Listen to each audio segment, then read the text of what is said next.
음, 차근차근 하나씩 한번 얘기를 해보도록 하겠습니다. 그 앞에 지금 요 장면이 거의 그 블레이드 러너, 그러니까 1982년에 처음 개봉했던 블레이드 러너의 시그니처라고 할 수 있는 장면이잖아요.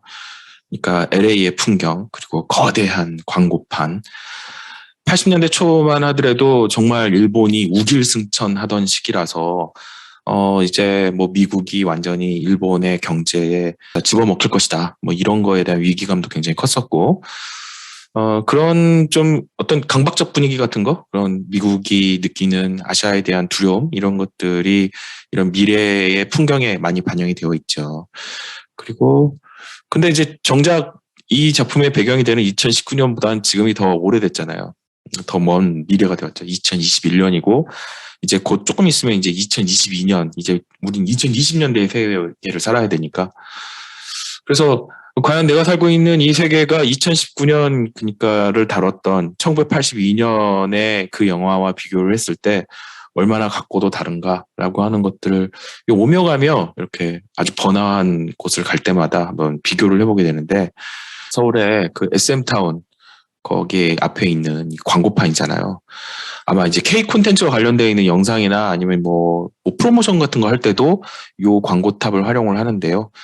이게 딱 보니까 어쩌면은 이 브레이드 런너에 나오는 이 광고탑보다도 훨씬 더 최신 스타일이구나. 심지어 이건 약간 입체감이 있어서 이거 눈속이긴 하지만 이런 부분들도 나오고, 그리고 또 서울의 풍경에서 사람들이 브레이드 런너 같다, 사이버펑크다, 이런 얘기를 하는 것도 내심 아주 어려서부터 이 영화를 봐왔던 저로서는 한편으로는 재밌기도 하고, 또 한편으로는 내가 정말 나이를 많이 먹긴 먹겠구나, 이런 생각도 좀 듭니다. 소년 시절의 흥분을 좀 가라앉히고 이 작품에 대해서 얘기를 한다면, 특히 2020년대에 이 작품을 이제 처음 시작해 보려고 읽어보려고 하는 사람들에게 도움을 준다면 브레이드 런너는 무엇이다라고 설명할 수 있을까 좀 많이 생각을 해봤거든요. 근데 이런 것 같아요. 특히 이제 2049가 나왔던 드니 빌리브의 이제 속편이었죠. 2049가 나온 2017년 이후로 이 브레이드 런너라고 하는 세계관, 그리고 미래의 어떤 경제 생태계를 얘기를 하고 있다라고 하는 것입니다. 특히 이제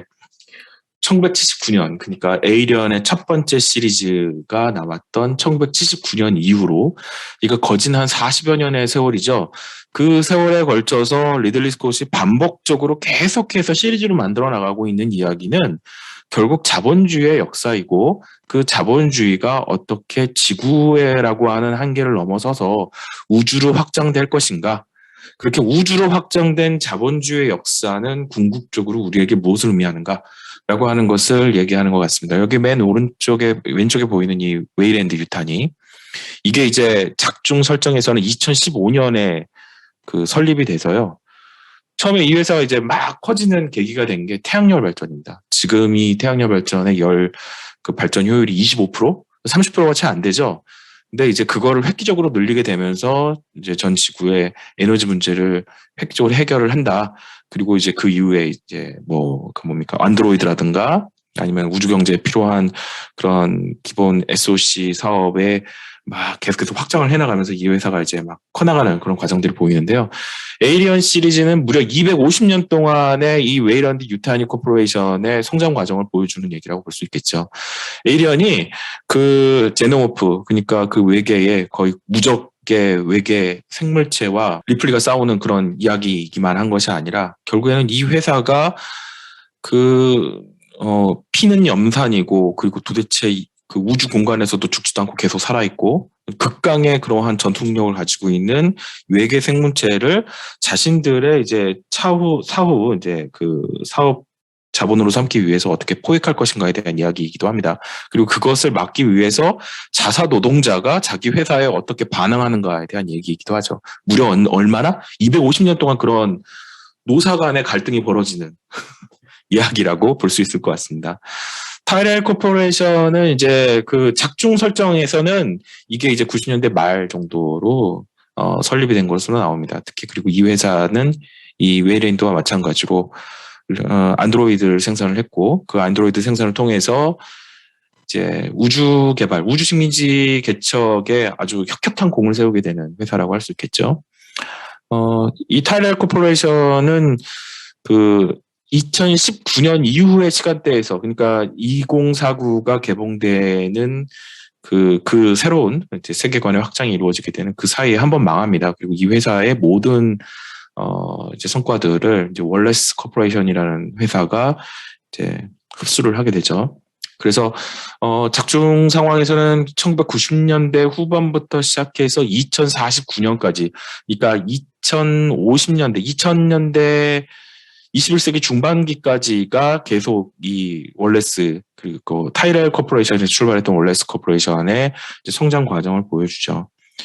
그래서 아예 이 두 회사의 회장이 영화에 직접 출연한다는 것도 굉장히 중요합니다.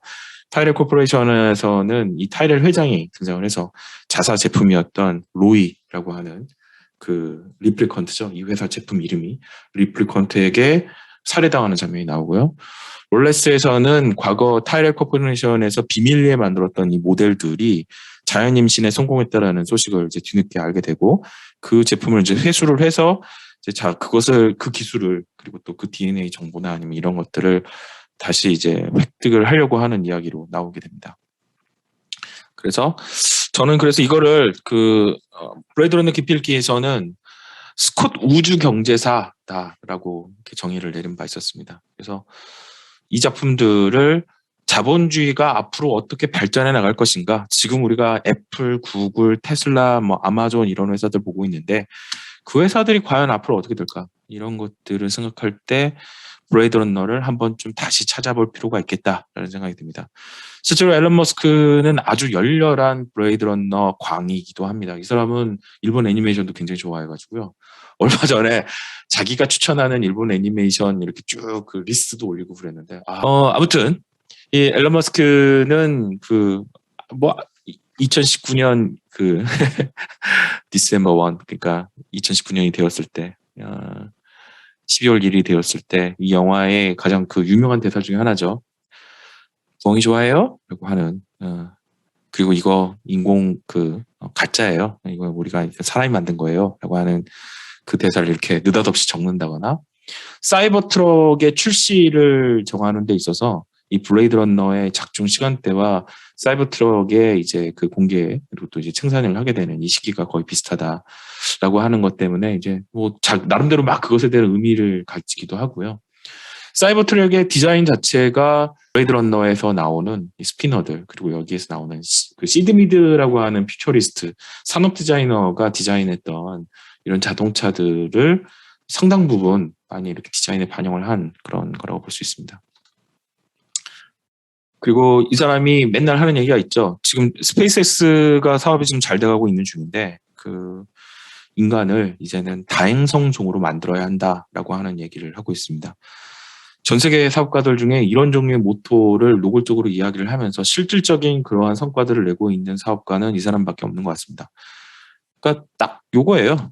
웨이랜드, 타이렐, 월레스라고 하는 사람들을 이 머스크가 볼 때, 딱 영화 속에 나오는 그 사업가들이야말로 나의 롤모델이며 내가 하고자 하는 바의 그 비전을 보여주고 있는 사람들이다라고 생각을 하는 것 같습니다. 지난 8월이었죠. 그 테슬라의 AI 데이여서 그 테슬라봇이 이제 공개가 됩니다. 아직은 플랜이에요. 요 정도 재원의 인간형, 휴머노이드 형태의 이런 로봇을 내놓겠다라는 얘기를 했는데요. 저는 정말 블레이드 러너를 현실로 만들어가고 있는 거구나라는 생각이 너무 많이 들었습니다. 휴머노이드형의 로봇에 대해서는 이미 로봇 학자들은 대부분 다 이게 너무 비효율적이다. 이제 각각의 그 사용 목적에 맞춰서 그러니까 왜냐하면 인간의 신체를 닮은 범용한 신체 모델의 로봇이라고 하는 것은 비효율적일 뿐만 아니라 개발에 막대한 그러한 이렇게 리스크와 그리고 또 비용이 많이 들어가는 것에 비해서 실제 거기서 얻을 수 있는 이제 결과물이 그렇게 많지가 않기 때문에 이 휴머노이드형 로봇을 거의 포기해가는 분위기였는데, 테슬라는 아니다, 휴머노이드형 로봇이 필요하다, 우리 테슬라 봇은 이렇게 만들 거다, 손이라든가 아니면 전체적인 체형이라든가 무게라든가 이런 측면에서 우리는 딱 요걸 지향을 한다라고 얘기를 하고 있더라고요. 이것도 그래서 굉장히 재밌었습니다. 그래서 이제 블레이드 러너를 그냥 단순하게 옛날에 그런 거 좋아하는 애들이 있었고 지금도 그런 얘기 막 계속하면서 여전히 그 철없이 그때 영화 얘기하는 그런 사람들이 있었네. 이렇게 말하기는 좀 어려운 시대가 된 것 같아요. 그 영화 속에 나오는 비전들은 지금 현실이 되었고, 그리고 그 영화가 얘기하고 있는 오프월드, 그러니까 지구 바깥에 우주 식민지를 개척해 나간다고 하는 얘기도 자식 세대 정도에서는 아주 현실적인 그런 이야기가 되지 않을까라는 생각이 듭니다. 우주 경제라고 하는 영역들은 초보적인 수준을 조금 더 넘어서서 진도를 내고 있는 그런 추세라고 할 수 있고요. 아마존은 블루 오리진을 통해서 진도를 좀 내고 있는 중이고, 지금 미사일 크기들 이렇게 비교를 하고 있는 겁니다. 그리고 스페이스X. 제가 얼마 전에 그 앨런 머스크의 인터뷰를 보면서 이제 깜짝 놀랐던 게, 그러니까 아직 이 회사가 실험만 하고 있는 그런 회사가 아니라 실제 나사에서 그리고 또 여러 나라의 그런 그 위성이나 아니면 우주 물량들을 받아가지고 사업을 하고 있고 아주 성공적으로 지금 그러한 역할들을 해내고 있다라고 하는 것을 알 수가 있었습니다. 그래서 이런 부분들에서 우리가 좀 눈여겨봐야 될 부분들이 분명히 있다라는 생각도 들었습니다. 요 사실은 뭐냐면요. 러시아 사람들이, 사실은 러시아인들이 우주 개발에 대해서 가지고 있는 그 자긍심이라는 건 거의 뭐랑 비슷하냐면, 우리가 거북선이랑 한글에 대해서 가지고 있는 그런 프라이드라고는 맞먹거든요. 스푸트니크 쇼크가 20세기에 뭐 어떤 의미를 가지고 있었던 것인가, 그리고 또 미국이 우리보다 늦었고 뭐 원래 한때는 우리가 훨씬 더 잘했다라고 하는 것에 대한 그런 자부심이 있어요. 우리가 만약에 고르바초프나 옐친 같은 바보 같은 지도자를 만나지 않아서 소련이 망하지 않았다면 화성 개척도 우리가 맨 먼저 하지 않았겠느냐. 그래서 소비엣 레트로 퓨처리즘이라고 하는 사조가 있습니다. 그 옆에 있는 이 잡지는 예전에 이제 그 소련 시대에 나왔던 과학 잡지의 표지인데요.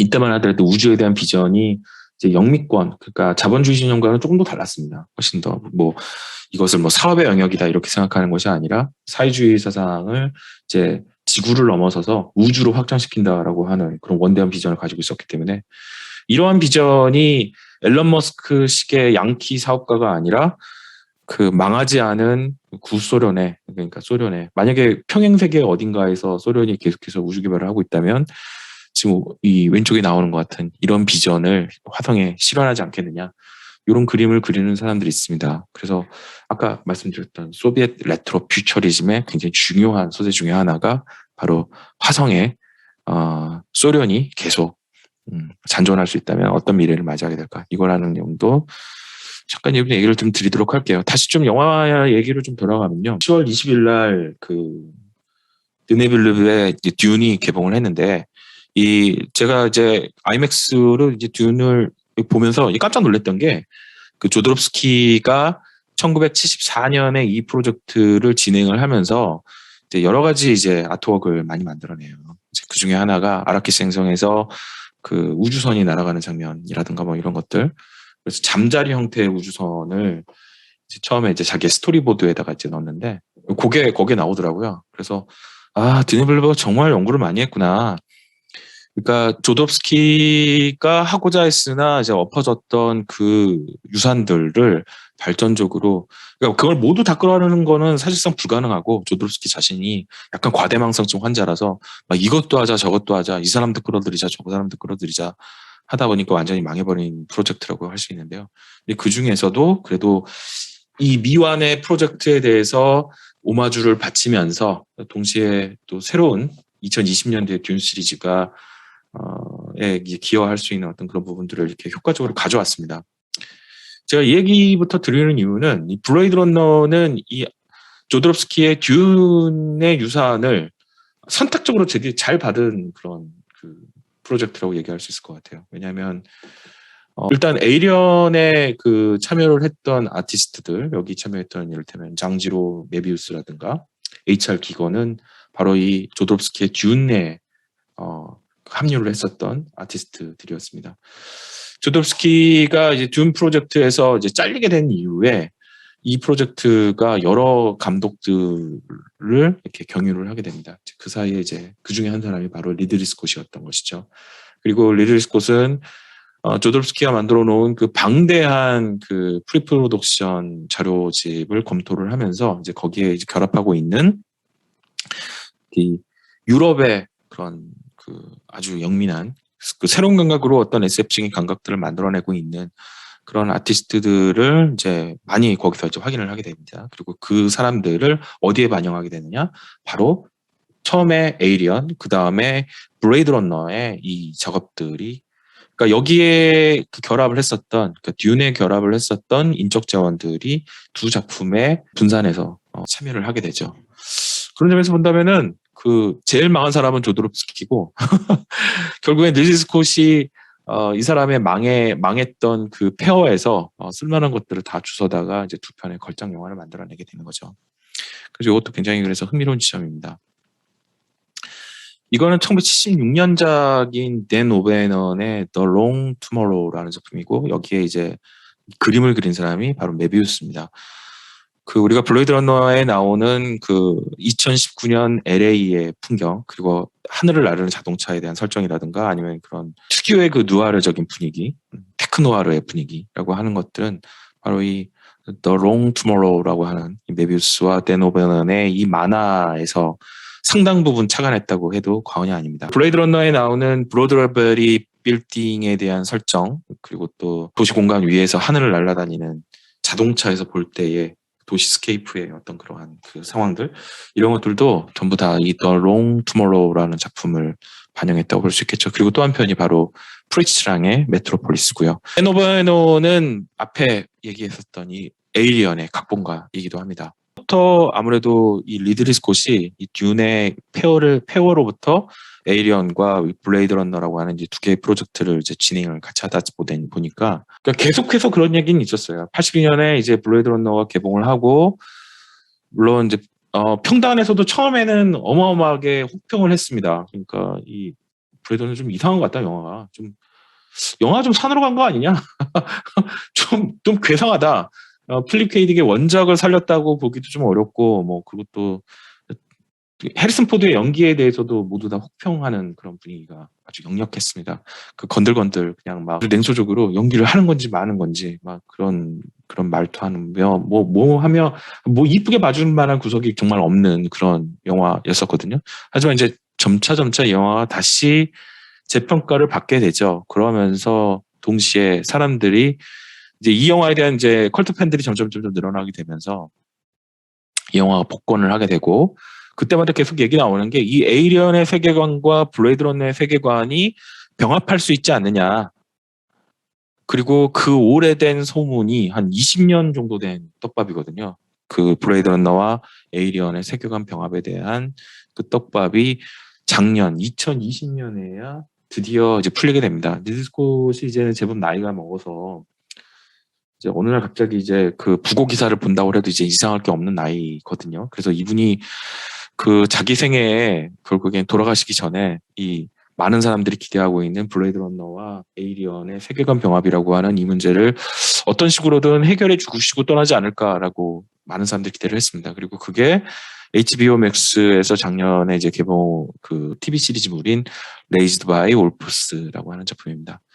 시간 관계상 사실 이 작품에 대해서 길게 얘기할 수는 없는데요. 여기에는 바로 그 에이리언의 설정, 그리고 또 안드로이드, 그러니까 블레이드 러너와 프로메테우스, 그리고 또 에이리언 시리즈의 안드로이드 설정이 모두 다 들어와 있습니다. 그리고 결정적으로 이것을 그냥 단순하게 그냥 그 시각적인 어떤 실정들을 이것저것 짜집게 해가지고 만들어 놨다라고 하는 측면만이 아니라 이 제품의 핵심 메시지가 그겁니다. 피를 섞습니다. 피를 섞어요. 그러니까 인간과 안드로이드의 피를 섞고, 그리고 또 지금 이 레이즈드 바이 wolves의 배경이 되는 외계 생명체들과 인간의 피, 그리고 또 막 온갖 것들의 피를 계속해서 섞어서 잡종 중에 아주 찐 잡종을 만들어내는 얘기입니다. 그래서 이 첫 번째 시즌 1의 결과가 그 온갖 것들의 피가 섞인 이후에 태어나게 되는 완전 생각도 못했던 새로운 생명체에 대한 얘기로 첫 번째 시즌이 팍 끝나버려요.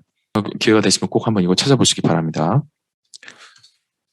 자, 그런데요, 더 중요한 부분들이 있습니다. 이제 앞에 제가 이렇게 얘기했던 뭐 레이즈 바이 울프스나 아니면 뭐 메비우스의 The Long Tomorrow나 아니면 뭐 듄 뭐 이런 얘기들은 아무래도 이제 이런 종류의 작품들의 뭐 방계와 막 직계 계보들이 어떤 관계에 있는 작품들이 있다, 라고 하는 걸 되게 추적하기 좋아하는 매니아들이 좋아할 만한 그런 내용이고, 이제 비평가로서 사실 더 들여다봐야 될 것은 이 그 블레이드 런너가 발표되던 시점, 그리고 이 블레이드 런너가 유난히 또 어두컴컴하고 비가 계속 내리고, 그리고 또 미래라고는 없는, 이제 지구는 버려진 땅이고, 조금이라도 또 비전을 찾는 사람들은 오프월드라고 하는 지구 바깥에 이제 다른 그런 개척지로 다 떠나버린 상황의 그러한 세계관 설정이라고 하는 것이 뭘 의미하는 것인가. 물론 이거는 필립 K. 딕의 원작 소설에도 나오는 설정이긴 합니다만, 1982년에 미국의 그런 헐리우드에서 만들어내기에는 조금 뭔가 조금 이상한 그런 설정이기도 했습니다. 이 설정을 이해하기 위해서는 1974년으로 거슬러 올라가야 됩니다. 1974년, 그러니까 제1차 오일 쇼크가 있은 직후에 영국에선 드디어 노동당 정부가 집권을 하게 됩니다. 이 노동당 정부는 하고 싶은 게 굉장히 많이 있었어요. 그래서 사회보장 제도를 급격하게 확장을 시킵니다. 그만큼 이제 노동자들이라든가 이제 사회 소외계층들이 조금 더 이제 살기 편하게 만들어야 한다라고 하는 어떤 기치 아래 여러 가지 이제 그 재정을 굉장히 확장시키는 그런 조치들을 많이 취하게 되죠. 하지만 당시 74년 당시에 영국은 그만한 재정 확장을 감당할 수 있는 상황이 못 됐습니다. 세수는 들어올 데는 없고, 특히 파운드화가 급격하게 계속해서 파운드화의 가치가 떨어지고 있는 상황이었기 때문에 1976년이 되게 되면 아주 심각한 위기에 봉착을 하게 됩니다. 그래서 이 파운드화가 이제 그 1파운드당 한 2달러 정도를 이제 유지를 하고 있어야지 영국이 이제 국가 재정이 거의 유지될 수가 있었는데, 이 1.77달러 이하로 내려가게 되면서 결국에 어떻게 되냐? 76년에 영국은 IMF에 구제금융을 신청을 하게 됩니다. IMF는 이 구제금융의 대가로 이제 공공부문에서의 지출을 줄여라, 해마다 계속해서 줄여나가야 된다라고 얘기를 하게 됩니다. 그리고 그 여파로 77년, 78년까지 이제 온갖 종류의 공공 부분에서의 그 예산이 팍팍 줄어들게 되죠. 최악이 1978년이었는데요. 이때 이 시기를 기점으로 해가지고 막 거리에서 쓰레기가 그렇게 치워가는 사람들이 없었다고 합니다.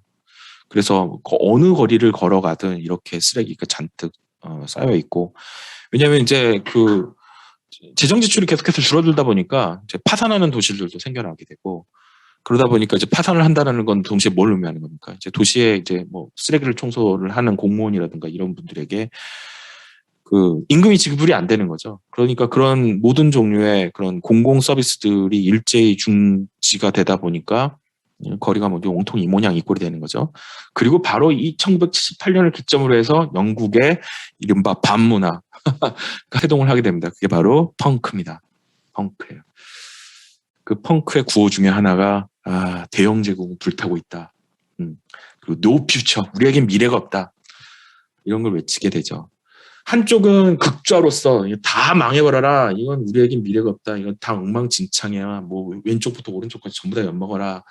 약간 그런 분위기였다면, 또 한쪽 약간 우익 계통들, 그러니까 보수당을 지지하던 사람들은 저지 드레드 같은 이런 종류의 서사에 완전 열광을 하게 되죠. 이 저지 드레드는 일종의 군, 경, 검 그러니까 나는 검찰이고 곧 군인이며 곧 경찰이다. 그래서 도시의 범죄자들을 즉결 처분하는 그런 I'm the law 뭐 이런 나오죠.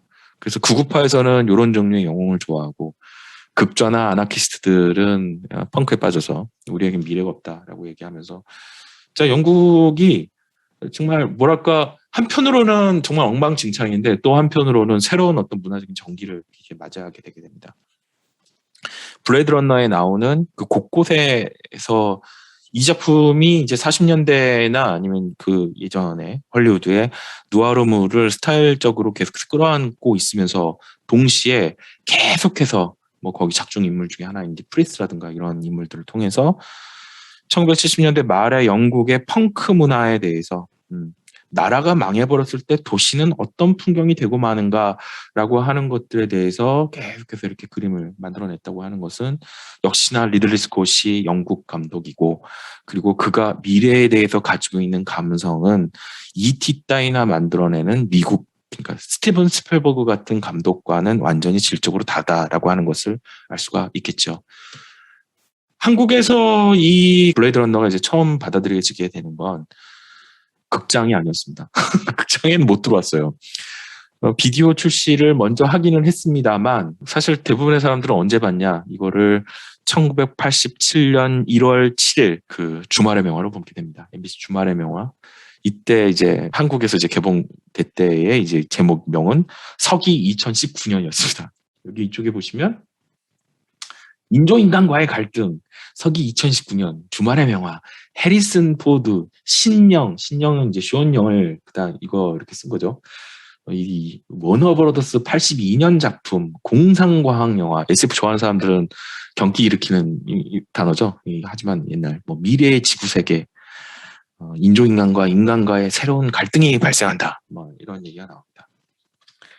이날 오전에는 태권동자 마루치를 장편만화 이런 걸 했고 맥가이버를 방영했고 한낮에는 그리고 또 젊은 밤 후회는 없다 이런 특선 방화 이런 말 안 쓰지만 이건 한국 영화를 얘기하는 거죠. 예. 이런 것들을 이렇게 쭉 방영을 했던 그날 하루였습니다. 저는 진짜 이날이 잊혀지지가 않은데요. 87년이면 제가 초등학교 그러니까 국민학교 2학년 때였습니다.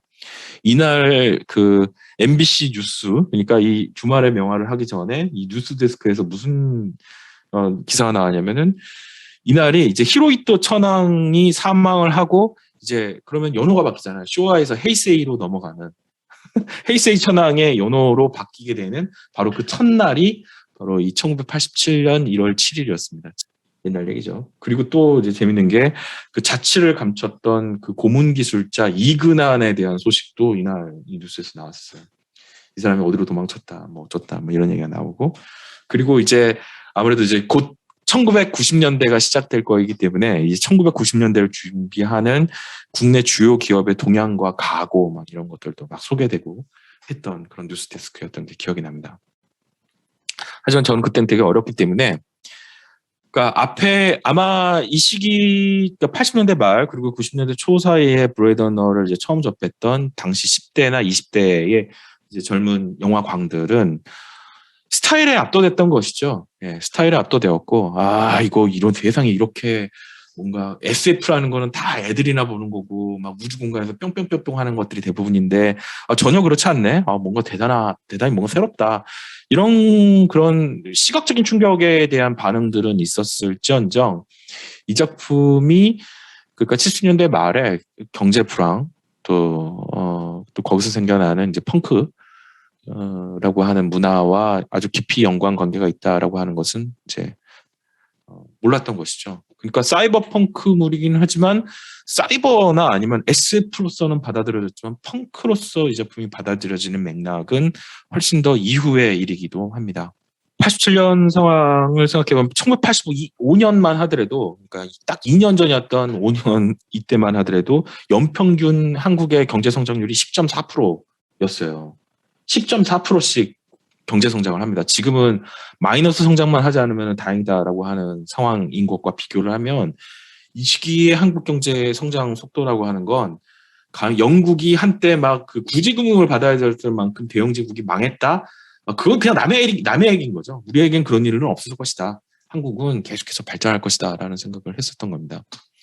하지만 딱 10년 뒤에 구제금융을 받게 되는 거죠. 나라가 망한 겁니다. 자, 저는 이 시점에 이제 고3이었고 곧 대학에 들어갈 입장이었기 때문에 어릴 때 봤고 10대 시기에 무척 좋아했던 이 블레이드 러너라는 영화가 IMF 이후에 그러니까 나라가 경제적으로 한번 망하고 난 이후의 맥락에서 좀 달리 보이기 시작을 했었어요. 그리고 이 영화가 원래 이러한 그 영국의 이제 구주국민주의의 이제 펑크 문화 그리고 반문화와도 매우 밀접한 연관관계가 있다. 여기에 참여했던 수많은 아티스트들이 이 시기에 유럽 그리고 또 영국이 무엇이었나라고 하는 것들을 기억하고 있는 세대였다라고 하는 것들을 이제 다시 생각해 볼 수 있었습니다. 자, 또 지금의 관점에서 봤을 때 1982년작과 드네블레브의 2017년작을 비교하는 데 있어서 지금 계속 경제 얘기를 제가 지금 하고 있는데요.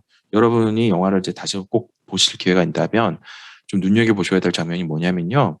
오프닝이에요. 오프닝입니다. 82년작 그 블레이드 러너에 처음 시작할 때는 정유공장의 풍경으로부터 시작해서 이 영화가 그 열립니다. 그 말은 뭐냐면은 아직까지도 2019년 미래를 상상을 하고 있는 1982년의 SF에서는 석유 경제가 그러니까 석유를 기반으로, 그러니까 화석 연료를 기반으로 해서 움직이고 있는 이 경제가 여전히 유효하다라고 하는 관점에서 SF의 상상력이 전개되고 있다라고 하는 것을 보여주고 있는 것이죠. 하지만 2049, 그러니까 2017년작에서는 완전히 다릅니다. 그러니까 조금이라도 빈 땅이 있으면 그곳에는 모두 다 태양열 패널을 깔아서, 그러니까 이제는 석유나 석탄을 기반으로 하는 화석연료가 기반이 되고 있는 그러한 그 경제가 끝나버렸고, 이제 새로운 종류의 이제 그 에너지 경제의 생태계 하에서 미래가 계속해서 꾸역꾸역 연장되고 있다. 그리고 그 속에서 경제가 이어나가고 있다라고 하는 것을 이제 보여주는 장면에서 시작을 합니다. 자, 이런 부분들도 앞에 제가 그 이제 테슬라 얘기도 하고 있는데요. 테슬라가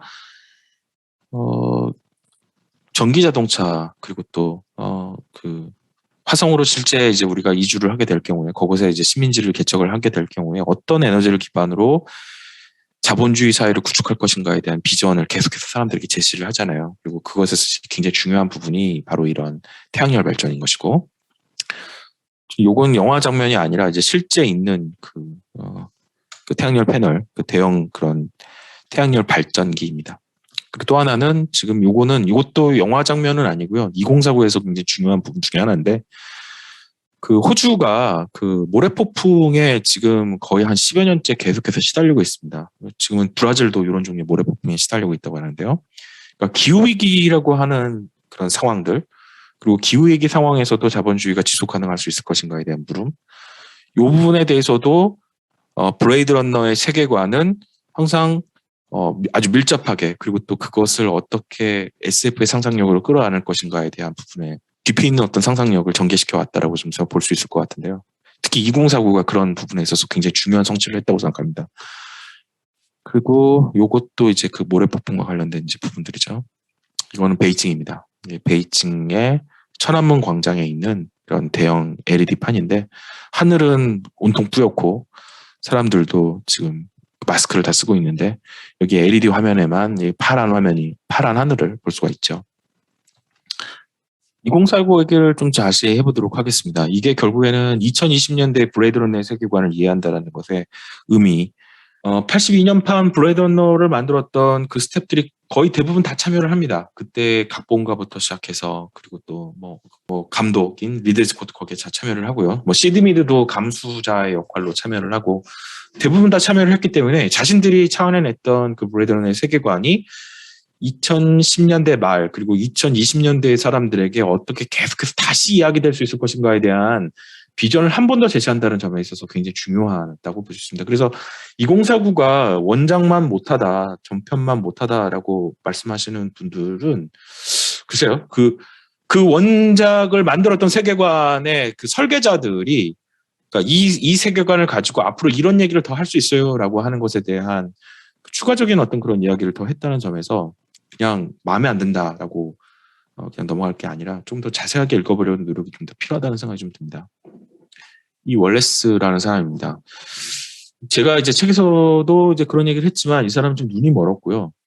대정전이라고 하는 시기, 그러니까 이전 모델이었던 리플리컨트들의 신원을 증명할 수 있는 모든 데이터베이스가 소실된 상황에서 그러니까 예전 시절에 과거를 알 수가 없는 사업가예요. 그리고 이 사람은 눈을 못 뽑고 의안을 집어넣은 사람이기 때문에 리플리컨트를 확인을 하기 위해서는 안구에 적혀있는 제조번호를 확인하거나 아니면 죽여서 뼈를 적출해서 그 뼈에 적혀있는 그 일련 번호를 확인해가지고 얘가 사람인가 리플리컨트인가 이런 걸 확인을 해야 되거든요. 근데 그 신원을 확인할 수 있는 도구 중에 하나인 이 눈을 제거를 했기 때문에 이 사람은 원래 사람이었는지 아니면은 타이렐 커퍼니의 코퍼레이션의 마지막 모델이었을지 아무도 모릅니다. 영화에서도 애매모호하게 처리를 해요. 제가 볼 때는 이 사람은 타이렐의 마지막 모델일 것이고 인간이 아니라 레플리컨트일 것으로 저는 생각이 됩니다. 이거의 의미는 굉장히 중요합니다. 이 월레스가 세계 최강의 거의 아주 어마어마한 독점적 기업으로 이제 성장을 할 수 있었던 것은 기후이기 때문에 더 이상 농산물 재배가 불가능한 상황입니다.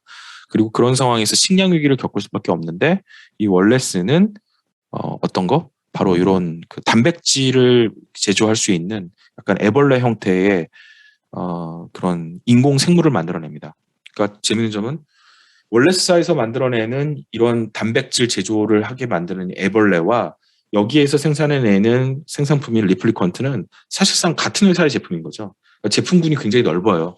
마치 삼성에서 공기청정기와 냉장고와 뭐 TV와 그리고 노트북을 같이 만들어내면 그건 삼성의 제품군이라고 하는 관점에서 삼성의 경제 생태계 안에 다 포섭되어 있는 거잖아요. 그런 것처럼 월레스에서 만들어내는 이 식품과 리플리컨트와 그리고 각종 전자제품과 무기까지 전부 다 이 월레스 경제 생태계 안에 다 들어가 있는 겁니다. 그러니까 이 회사는 마치 몬산토와 같은 그러한 식품 회사이기도 하면서 애플 같은 IT 그리고 또 테크 기업이기도 하면서 로키드 마틴 같은 또 군산복합체이기도 한 것이죠. 재밌는 점은 이 영화는 이렇게 월레스가 지구의 경제 생태계를 완전히 독점적으로 지배하고 있는 상황에서 이상한 변화가 생기고 있다라고 하는 걸 보여줍니다. 인간의 거주가 불가능한 방사능 오염이 심각해서 여기는 인간이 거주를 못하는데 여기에서 꿀벌이 살기 시작합니다. 이 꿀벌을 기르고 있는 사람이 바로 누구냐? 바로 그 전편에서 도망을 쳤던 해리슨 포드, 바로 데카드입니다. 데카드예요. 그러니까 이걸 계속해서 보여주는 이유가 뭔가 그냥 그림을 만들기 위해 드니 빌르브가 그리고 또 이전 시리즈의 창안자들이 그냥 예쁜 그림을 만들기 위해 벌을 등장시킨 것인가? 그게 아니고 그러니까 월레스가 만들어낸 그런 인공적인 식품이 아니라 새로운 종류의 그러니까 인간이 스스로 재배를 해서 농사를 지어서 혹은 이런 방목을 해서 이제 길러서 먹을 수 있는 그러한 식품을 생산할 수 있는 단계로까지 지구가 회복되었다라고 하는 것을 보여주는 장면입니다. 하지만 아무도 이런 종류의 변화에 관심을 갖지 않습니다. 왜냐하면 다들 지구를 버리고 우주의 오프월드, 그러니까 우주 식민지로 다 떠나버린 뒤이기 때문에 지구라고 하는 경제권을 실질적으로 움직이고 있는 것들은 누구냐? 바로 월레스에서 생산해내고 있는 리플리컨트들, 그러니까 비인간들입니다. 그러니까 이곳의 소비자, 경영자, 생산자 모두 다 인간이 배제된 상황에서 비인간들로만 그 모든 네트워크가 만들어질 수 있고 심지어 그들을 위해서 그러니까 자기들이 이제 속해 있는 월레스라고 하는 경제 생태계에 의지하지 않고도 그들 나름대로 회복한 지구 생태계에서 이제 먹을 것을 찾을 수 있는 어떤 그러한 단계에 도달했다. 그리고 그러한 상황들 속에서 지구의 새로운 역사를 펼쳐나갈 그리고 지구의 대안적인 경제 생태계를 만들어 나갈 그 주체는 누구다? 인간이 아니라 바로 인간이 만들어낸 공산품인 리플리컨트들이다라고 하는 얘기를 2049가 하고 있는 것이죠. 그런 점에서 저는 이 영화가 아주 자본주의적인 영화이고 그런 경제라고 하는 측면에서 좀 들여다볼 필요가 있다라고 하는 이야기를 좀 드리고 싶습니다. 자, 우리가 그러니까 원작인 1982년작 그 블레이드 러너를 볼 때마다 그 제일 눈여겨봐야 될 게 뭐냐면은 데커드의 방이라고 생각합니다. 데커드가 되게 아기자기하게 자기 방을 잘 꾸몄어요. 그리고 그 안에 뭐 별의별 그런 제품이나 이런 것들이 다 들어가 있죠.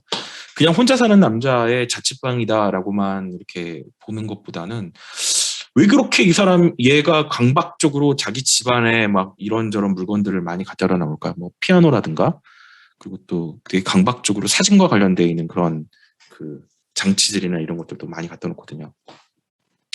그리고 또 소비도 되게 많이 합니다. 이게 2049에서도 그대로 연결이 되는데요. 그 K는 자기가 처음부터 그냥 생산된 그 리플리컨트 그냥 그 인간이 아닌 공산품일 뿐이라는 걸 아주 잘하고 있죠. 하지만 또 한편으로는 그럼에도 불구하고 자기가 인간일 수 있으면 참 좋겠다고 생각합니다. 인간과 그냥 겉으로 볼 때는 거의 구분이 안 될 정도로 똑같고 어떻게 보면 많은 면에서 인간보다 더 나은 존재인 자신이 왜 인간이 되지 못할까?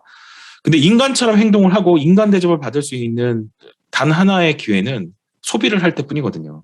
소비할 때만이 리플리컨트들은 인간처럼 대우를 받습니다. 그리고 자신의 소비가 아주 자족적으로 어느 누구의 그러니까 인간의 시선에 방해받지 않고 충분히 몰입하고 거기에서 유의를 느낄 수 있는 공간은 바로 어디다? 바로 자신의 바로 그 공간이라고 볼 수 있겠죠. 그런 점에서 블레이드 러너 1982년판의 유산을 2049가 끌어안으면서 이제 굉장히 아주 잘 관찰하고 의미들을 찾아낸 것은 바로 데커드의 방이라고 하는 이 공간의 의미를 계속해서 찾아낸 것이라고 볼 수 있을 것 같습니다. 두 개로 또 나뉘게 되는데요. 얘도 렐레스사의 제품이잖아요. 근데 얘는 바이너리 코드, 그러니까 0과 1의 디지털 신호로 만들어낸 허상일 뿐입니다. 얘의 이름은 조이입니다. 그러니까 어떻게 보면 얘는 그냥 게임 캐릭터 같은 존재라고 볼 수 있을 것 같아요. 얘는 그러니까 BT, 그러니까 바이오테크놀로지로 만들어진 그리고 또 사람과 거의 비슷하고 인간의 몸뚱아리를 지닌 공산품이라고 볼 수 있겠죠. 그렇죠? BT와 IT로 만들어진 월레스사의 두 개의 제품이 한 집에 머물면서 때로는 부부처럼 때로는 그리고 그냥 남매처럼 때로는 뭐라고 해야 될까요? 그러니까 이 둘을 이성애적 관계로 보이기도 해요. 근데 또 한편으로는 이거를 그런 식으로 이 둘의 관계를 그렇게 볼 수 있을까? 얘 둘은 서로가 다 공산품이라는 걸 알고 있습니다. 그러니까 이거는 이 작품에서 이 둘의 관계를 이해하는 데서 굉장히 중요한 아주 전제 조건 중에 하나이기도 합니다. 이거 뭐 자세히 뭐 말씀을 드리자면 이 안드로이드는 전기장애 꾸는가 68년작이죠. 이 작품을 원작으로 하기는 했고 그리고 이 작품을 82년작 영화에서는 아주 극히 일부만을 차용을 해서 영화를 만들었지만 이제 또 2017년 2049에서는 이 원작의 유산을 조금 더 적극적으로 활용을 하려고 노력을 했습니다. 그리고 드네빌리브는 이것만이 아니라 이 원작의 유산이 가지고 있는 여러 가지 것들에 더해서 이 작품과 함께 무엇을 같이 읽으면 좋은가. 그러니까 영화를 영화만으로만 보는 것이 아니라 영화와 함께 어떤 책들을 함께 읽으면 좋은가. 그 블레이드 러너 세계관이라고 하는 것을 그저 영화 디스플레이 화면으로 영화만을 볼 뿐인 그런 뭔가 얄팍한 매니아들의 전유물로만 생각하는 것이 아니라 지난 20세기 그리고 또 오랜 세월 동안 검증되고 거듭해서 반복해서 새롭게 읽히고 있는 그런 수많은 텍스트들과 함께 읽어 나간다면 블레이드 러너를 어떤 책과 함께 읽으면 좋을까라고 하는 것에 대한 일종의 가이드를 영화 안에서 계속해서 보여주고 있습니다. 그 중에 하나가 이제 루트비 보이어바흐의 기독교의 본질. 그러니까 그 사람이 먹는 것이 그 사람이 곧 그 사람이다라고 하는 그 유명한 경구가 바로 이 책에서 나오고요. 그리고 또 도망친 레플리컨트 중에 한 사람인 얘가 이제 이 그레이엄 그린의 권력과 영광이라고 하는 책을 이제 직접 보여줍니다. 이건 프리퀄에서 나오는 영상이에요. 한국에도 이 책이 번역이 되어 있는데요. 이건 김현수 선생, 그 소설가 김현수입니다. 그분이 아주 훌륭한 문장으로 번역을 한 게 있습니다. 그리고 2049에서 이제 K가 베이스라인 테스트, 그러니까 임무를 마치고 돌아올 때마다 얘의 심리 상태에 어떤 이상 반응이 있을 경우에는 가둬놓고 태워버려요. 이 베이스라인 테스트를 받는 이 장소 자체가 일종의 화장터 같은 곳입니다. 그래서 약간 심리적인 불안이나 이런 것들을 확인할 수 있는 어떤 그런 기묘한 문구를 반복해서 읽게 만들고 여러 가지 이제 몸에 있는 이런 그 데이터들을 확인을 해서 얘가 안전한 리플리컨트인가 그렇지 않은가라고 하는 걸 확인을 하는데요. 이 베이스라인 테스트에서 나오는 그 문구가 바로 이 블라디미르 나보코프의 창백한 불꽃이라는 작품입니다. 나보코프는 드네블레브의 작품에 생각보다 굉장히 많이 나옵니다. 특히 이제 캐나다에 있을 때 만들었던 영화들에서 이 나보코프의 문구들이나 아니면 이 책이 직접적으로 등장하는 장면들이 많이 나옵니다. 관심 있는 분들 한번 꼭 한번 찾아보십시오. 그리고 또 하나는 성경이죠. 결국에는 이 블레이드 러너 세계관은 성삼부자에 대한 얘기잖아요. 특히 이제 예수를 낳기 직전에 마리아와 그리고 또 요셉이 어떤 순환을 겪을 수밖에 없었는가라고 하는 것에 대한 얘기에 집중되어 있는 서사가 바로 그 블레이드 러너 1982년판과 속편이었다라고 얘기할 수 있고요. 그리고 또 리들리 스콧 자신이 일평생에 걸쳐서 다양한 영화들을 통해서 신약과 구약의 세계를 계속해서 영화화시키고 있다는 것도 굉장히 중요한 맥락입니다. 82년작에서 로이가 그 점점 굳어가는 자기의 몸을 깨우기 위해서 그 9인치짜리 대못을 자기 손에 박아서 온몸에 신호를 갑자기 확 증폭시켜가지고 그 마지막으로 이제 데카드를 살려내는 장면이 나오잖아요. 이것도 예수에 대한 그런 장면이라고 볼 수 있겠죠. 그래서 이 작품들을 어떤 책들과 함께 읽어나갈 것인가라고 하는 부분들은 2020년대에도 블레이드 러너를 깊게 읽는다라고 하는 과제에 있어서 굉장히 중요한 방법론 중에 하나라는 생각이 좀 듭니다. 그 얘기를 좀 드리고 싶고요. 드네빌레브는 왜? 이게 드네빌레브만의 선택이라기보다는 리들리 스콧의 선택이기도 하고 그리고 또 82년작의 아버지들이 소편을 만들면서 왜 이런 선택을 할 수밖에 없었는가라고 하는 것을 좀 이해하는 부분이기도 한데요.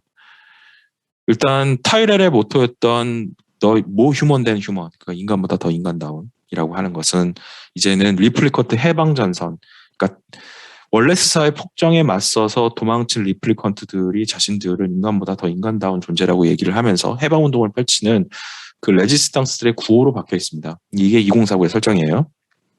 그런데 이 조이와 그리고 마리엣에 관련돼 있는 이 둘 다 이제 그 월레스사의 신형 리플리컨트들이고, 그러니까 페미니스트들이 봤을 때 이 캐릭터들은 상당히 문제가 있습니다. 제가 봐도 있어요. 제가 그래서 이 부분은 사실 뭐 이렇게 블레이드 러너라는 영화 자체가 제작진들조차도 이 영화의 어떤 젠더나 섹슈얼리티에 있어서는 문제가 많다라는 것은 막 그 지적을 했었거든요. 특히 루커워는 그 블레이드 러너, 그러니까 1982년작의 엔딩을 매우 경멸했습니다. 그러니까 평생에 걸쳐 인터뷰할 때마다 그거 되게 한심한 장면 아니냐. 그렇게 죽도록 두들겨 맞고도 깨닫지를 못해가지고 집에 가서 인간처럼 인간을 닮은 자위도구를 챙겨갖고 도망치는 꼴이라니 참 그게 영화가 뭐냐 막 이렇게 얘기를 했어요. 왜냐하면은 그렇죠. 그 레이첼과 도망치는 장면을 그렇게 설명을 하는 건데요. 그러니까 루커는 원래 이 대본이 수십 번에 걸쳐서 바뀌기 전에 처음 버전부터 시작했고 마지막 버전까지 전부 다 봤던 사람입니다. 그리고 실제 극장에 걸릴 때의 그 대본이 자기가 생각할 땐 최악이라고 판단을 한 것 같았어요.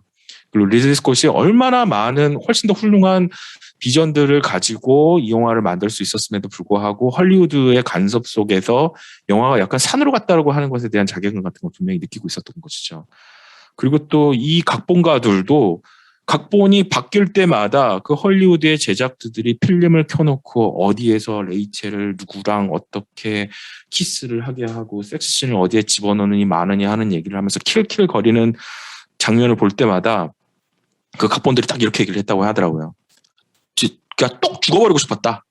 얘 여기서 내가 이 얘기를 듣고 집에 가서 어떻게 자살할까? 그 생각을 했다고 합니다. 그러니까 그 영화는 문제가 많았어요, 사실. 그러니까 80년대 그 마초들이 바글바글 거리던 람보나 아니면 뭐 그 비스무리한 그런 영화들이 마구마구 나오던 그 시절에는 그게 문제라고도 생각을 안 했을 수 있지만 필립 K. 딕의 원작을 가지고 영화를 만든다고 했을 때 그냥 그렇게 뽑아내기에는 원작이 너무 아깝기도 했고, 그리고 또 뭔가 좀 그 후지고 짜치다라는 생각은 그 당시 이 영화에 참여를 했던 모든 사람들이 다 가지고 있었습니다.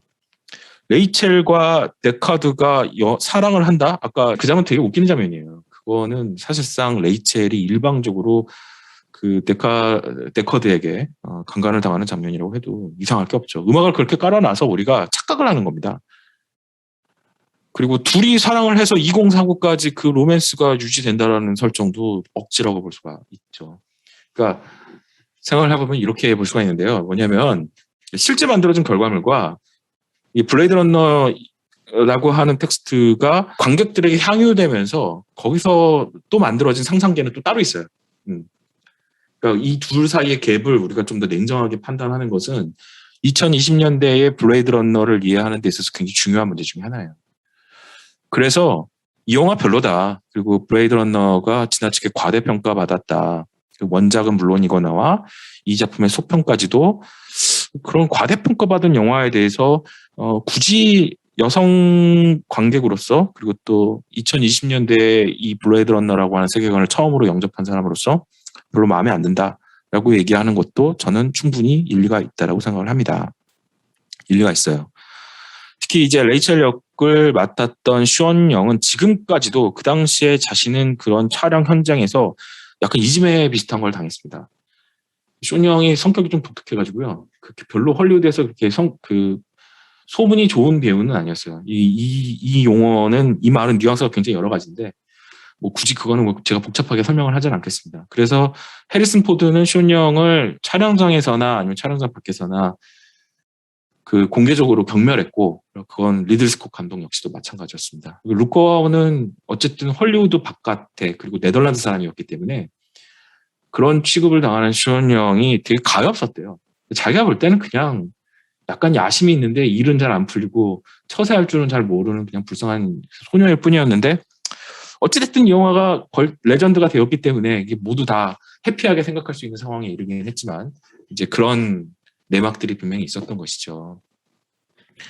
그래서 좀 많이 생각을 해봐야 돼요. 많이 생각을 해봐야 되고 이제 그런 상황들 속에서 브레이드 러너에 등장하는 여성 인물들에 대해 뭔가 좀 이게 그 시대 정신에 맞지 않는다. 특히 이제 지금의 이제 페미니즘이 요구하고 있는 현대 영화의 어떤 기준들에 좀 미달한다라고 하는 얘기를 하는 건 저는 맞다고 봐요. 그래서 그것에 대해서 그렇게 크게 왜냐면 이제 블레이드 러너를 사랑하는 찐팬이라면 이런 종류의 그런 비판을 받을 때 되게 속상해요. 그렇잖아요. 자기가 제일 좋아하는 어떻게 보면 자기 정신에 가장 큰 영향을 미쳤던 그런 영화임에도 불구하고 이제 이 작품이 이런 식의 용구를 먹는구나. 근데 그게 그렇게 중요했나?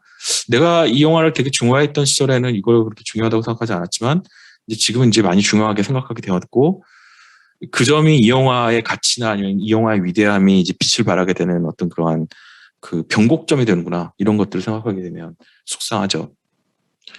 하지만 뭐 그게 뭐 어떻습니까? 생각해보면 한편의 영화는 굉장히 다양한 관점에서 입체적으로 해석이 될 때 오히려 더 오래 살아남는 것이고 이 영화가 무슨 경전이나 뭐 단 한 글자도 막 고치면 안 되고 막 어떤 새로운 해석을 막 가하면 안 되고 하는 그런 어떤 신적인 뭔가가 되는 순간 그때 진짜 이 텍스트는 이 영화는 죽어버리는 거라고 생각이 들거든요. 자, 그런데 그 아까 제가 얘기를 좀 하다 말았는데 그 이 K와 조이라고 하는 이 둘 다 사실은 제품일 뿐이죠. 이 둘의 관계는 82년작에 그 상당히 많이 결핍되어 있고 함량 미달의 젠더적인 어떤 수준과는 좀 다르게 볼 필요가 있습니다. 이거는 그러니까 뭐라고 하냐면 겉으로 볼 때는 젠더적으로 되게 문제가 있고 페미니스트들의 비판을 받아 마땅한 장면이긴 하지만 그렇게만 보기에는 드네빌리브나 리들리 스콧이나 그리고 이 영화의 각본가들이 그렇게 생각이 없었을까? 그건 아니라는 거죠. 그건 아니에요. 그러니까 내가 비평가로서 여기에 개입해서 무슨 얘기를 해야 한다면 누가 봐도 다 너무 한심해 보이는 이 장면이 사실은 그렇게 얄팍한 장면이 아니라 좀 꼼꼼하게 들여다보고 그 의미를 생각해 볼 가치가 있습니다라는 식으로 개입해야 될 부분이라는 생각이 듭니다.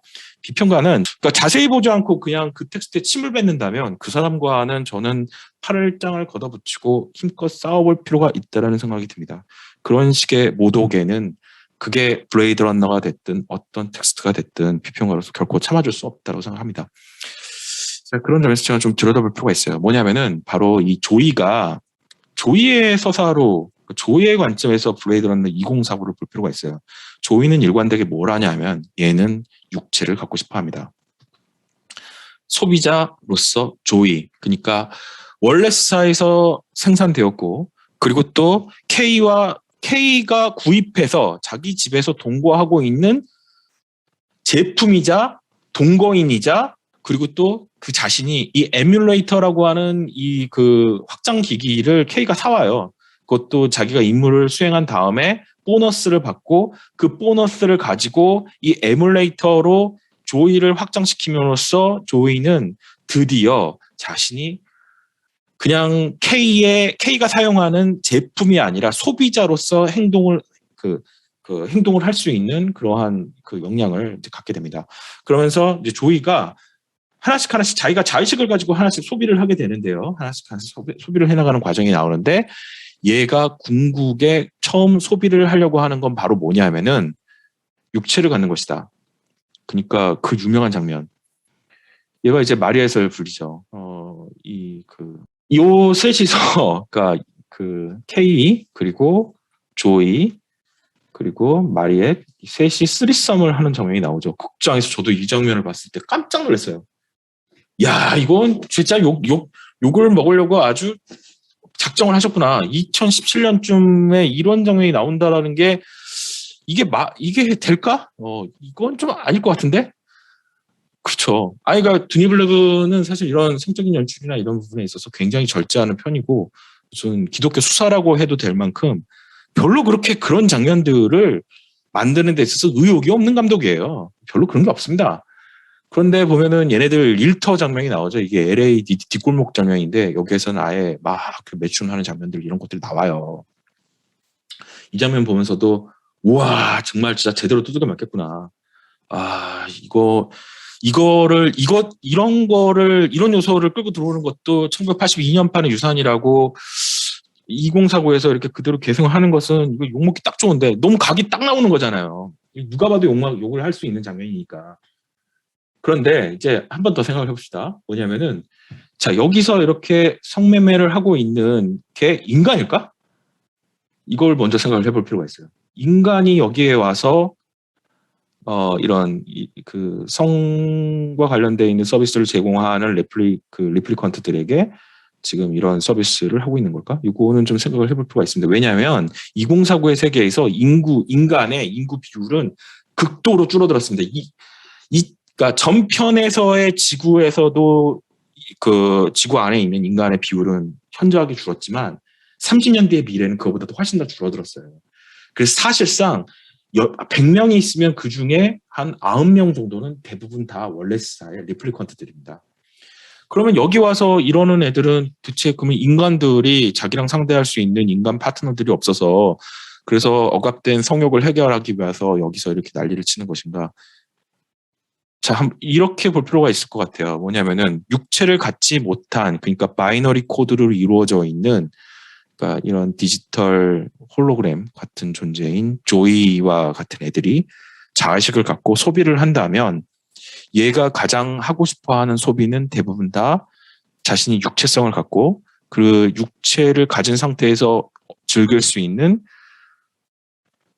그런 말초적인 자극이나 이런 부분들에 대한 해소가 대부분이라고 볼 수 있겠죠. 그래서 여기에서 들어가서 지금 이런 성적인 해소를 하고 있는 것들도 제가 볼 때는 월레스사의 제품들입니다.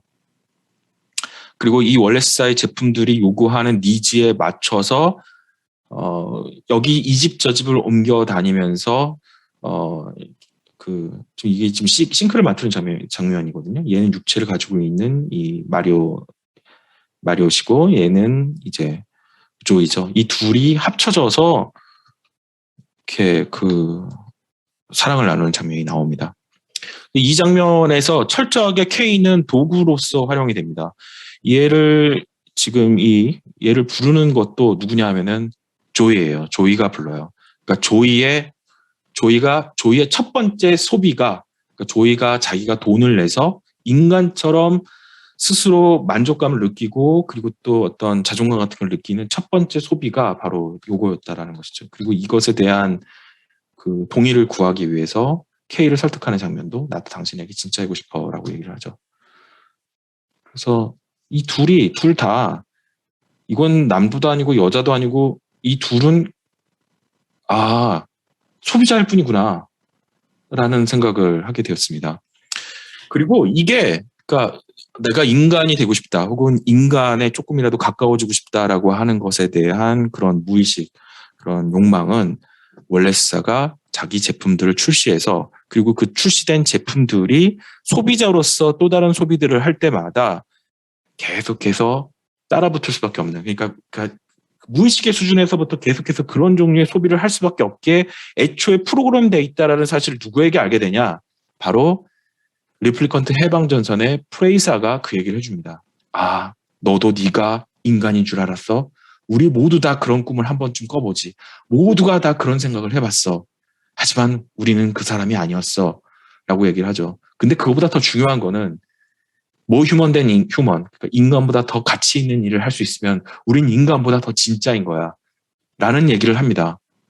그리고 얘가 나중에서야 깨닫게 되는 거죠. 자기가 그동안 어떤 종류의 생활을 해왔는가. 그러니까 조이와 함께 가족을 이루며 살면서 자기는 생활을 했다라고 생각하지만 그거는 월레스사에서 아주 정교하게 프로그램에 해놓은 사용자 경험을 착실히 따라간 것뿐입니다. 그리고 그 사용자 경험의 그런 스텝들 속에서 뭘 하냐? 추가적으로 월레스 제품들을 계속해서 구입해 나가는 거죠. 우리가 어떤 게임을 할 때 아이템 계속해서 구입하고 그 아이템 구입해서 확장을 하는 순간 그 캐릭터가 가지고 있는 능력들이 늘어나게 되면서 우리가 새로운 경험을 하게 되잖아요. 우리는 경험을 할 뿐이지만 실질적으로 그 결과물은 그냥 게임 회사가 돈을 버는 거 아닙니까? 그렇죠. 자, 소비자로서 우리가 살아가고 있는 인간에 대해서 생각해 봅시다. 지금 여기 나오는 이 비인간들에 대한 얘기를 하는 거고요. 뭐 로맨스니 뭐니 뭐 이제 너는 진짜 소년이야. 너 진짜 인간이야. 이런 얘기 해주는데 이 조이는 이 모델은 이 집에만 있는 게 아니라 이러고 하고 똑같이 생긴 애들이 지구에 있는 온갖 집 그리고 온갖 장소에 이렇게 편지해 있어요. 걔네들이 똑같이 그렇게 얘기해 줍니다. 그리고 마치 우리 집에 있는 OS 환경들, 윈도우가 아니면은 맥 그 운영 환경이 여러분들에게 제공하는 사용자 경험이라는 게 다 거의 비슷비슷한 것처럼 얘도 계속해서 너는 이제 오늘부터 이름이 조라고 불러야 돼. 그때 K가 갑자기 정색을 하고 뭐라고? 이렇게 얘기해요. 왜냐하면 K는 알고 있거든요. 이 조라고 하는 제품이 보여주는 일반적인 그러한 그 사용자 경험에 테크가 뭐라는 걸 알고 있기 때문에 그 클리셰에 딱 들어맞는 얘기를 할 때마다 K가 정색을 하고 조이에게 너 그런 식으로 말하지 마라고 이렇게 주의를 주는 장면들이 막 나옵니다. 그러니까 다시 말해서 무슨 얘기냐면 여기 되게 불쌍한 존재들은 얘기를 하고 있는 거고 이 불쌍한 존재들을 통해서 사실 우리 자신을 한번 들여다봐야 돼요. 뭐냐면 우리가 소비에 대한 욕구를 가 생길 때마다 우리 뭔 생각하나요? 예를 들어서 우리가 서점에 갔어. 서점에서 부자가 되는 법에 대한 책을 봐요. 그거에 대한 소비 욕구를 느낀다면 우리는 뭐가 되고 싶은 겁니까? 부자가 되고 싶은 거죠. 부자가 되고 싶은 거예요. 다이어트에 대한 책이 있어요? 아니면 다이어트에 대한 무슨 뭐 동영상 강의나 뭐나 이런 것들을 이제 결제를 해서 보려고 해. 그때마다 우리는 뭐가 되고 싶은 겁니까? 매력적인 육체라고 하는 내 신체 자본을 갖고 싶어 하는 것이잖아. 그렇죠? 그러니까 진짜 인간, 그러니까 진짜 인간, 행복한 인간이 되고 위해서는 부자가 되어야 하고 부자가 되는 것만이 그리고 부자처럼 사는 것만이 진짜 인간으로 사는 것이다라고 하는 것에 대한 생각이 오늘날의 인간들, 그러니까 소비자들 거의, 그러니까 대중 소비자 대부분을 전부 다 사로잡고 있는 우리 무의식의 수준에서부터 프로그램화 되어 있는 어떤 그런 요소들이라는 생각이 듭니다. 그래서 이건 여기 나오는 이 조이와 K에 대한 서사, 그리고 뒤늦게 그 모든 실상을 알아버린 뒤에 K가 갖고 이렇게 짓는 엄청난 사실 어떤 모멸감 같은 것을 보여주는 장면이라고 볼 수 있겠죠. 이거는 인간이지만 사실상 비인간이나 다름없는, 그러니까 어떤 소비의 특정 코드들에 따라서 하루를 살아갈 수밖에 없는, 돈을 벌고 돈을 쓴다라고 하는 그 타임라인, 그 X축과 Y축의 좌표 안에 갇혀 있는 우리들의 모습과 전혀 다를 게 없는 겁니다. 제품명 한국인 혹은 신자유주의라고 하는 이 사회 안에서 우리가 궁극적으로 어떤 종류의 인간으로 길들여지고 있고 일평생 어떤 특정한 행동 패턴들 안에 갇혀 있을 수밖에 없는가 라고 하는 것을 생각을 해볼 필요가 있는 것이죠. 그리고 우리가 궁극적으로 갇혀 있는 경제 생태계라는 것의 실상이 무엇인가 라고 하는 걸 생각해 볼 필요가 있습니다. 여러분 뭐가 되고 싶어요? 어떤 삶을 욕망합니까? 그것의 모델을 머릿속에 떠올릴 때 우리는 기업들이 유포하고 있는, 그리고 기업들이 그리고 지금의 시장 질서가 우리들에게 알려준 그 환상들에 아주 지극히 도취되어 있다는 것을 알 수 있게 됩니다. 우리가 어떤 종류의 정신에 들려 있는가, 그렇죠? 어떤 종류의 그런 그 존재 권력의 다양한 어떤 그러한 그 힘들에 포섭되어 있는가라고 하는 것을 판단하는 데 있어서 블레이드 런너의 세계관이 매우 유용하다고 생각합니다. 네.